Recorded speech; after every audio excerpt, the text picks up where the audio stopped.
সজল video করছিল, videography করছিল। সে একটা ইউটিউব চ্যানেলে চাকরি করে। সেই সজলকে ভিড়ের মধ্যে একা পেয়ে মোসাদ নূরের কর্মী নাদিম, রাজু, মাহবুব, সনি সারোয়ার তারা সজলকে চোর বানালো। বলছে সজল পকেট মার করছে। সাংবাদিক ভাইরা আছেন না, আপনাদের মতোই সেই ইউটিউবিং করে, ব্লগিং করে।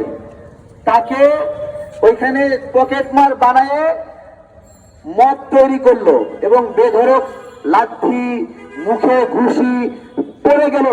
পড়ে যাওয়ার পরেও সেখানে বেধড়ক মারছে মোসাদ নূরের অনুসারীরা। মারছে তো মারছেই।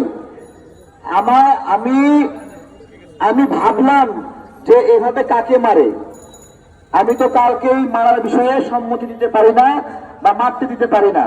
আমি জানি না যে আমাদের সংগঠনের সজলকেই মারছে। আমি দৌড়ে গেছি, সজলকে বাঁচানোর জন্য যাইনি, দৌড়ে গিয়ে দেখতে গেছি। দেখতে গিয়ে দেখি যে সানি সরোয়ার সজলের চুল ধরে টানতেছে। তারপরে তাকে আমি আগলায় ধরলাম। বিষয়টা সেইটা না। আমি মোসাদ নূরের কর্মীদের উদ্দেশ্য নিয়ে বলতেছি, একটা ভিড়ের মতো একটা ছেলেকে পকেট মার বানালো, তারপরে তাকে গণধোলাই দিচ্ছে। এইরকম অনেক গণধোলায় অনেক মানুষ মারা গেছে কিনা বলেন? মারা গেছে কিনা? তাহলে এই গণধোলায় সজলের মারা যাওয়ার সম্ভাবনা ছিল কিনা বলেন?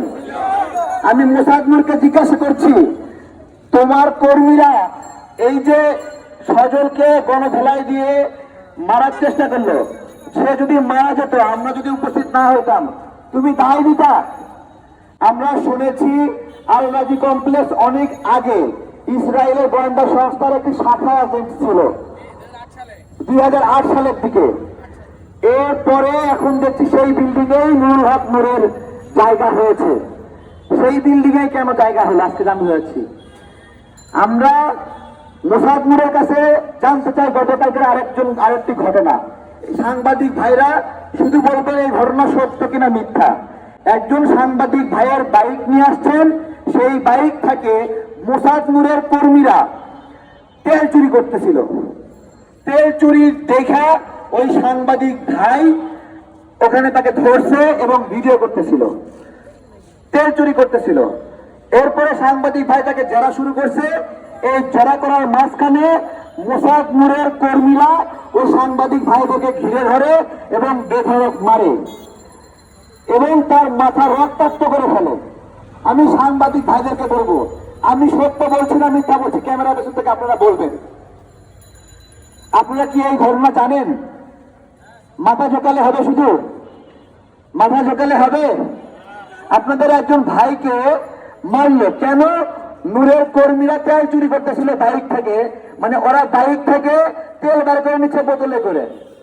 এখন ওদের চুরির ইয়ে করাতে তারা মারপিট করলো। এই পল্টন এলাকায় এসব সন্ত্রাসী কার্যক্রম শুরু করছে।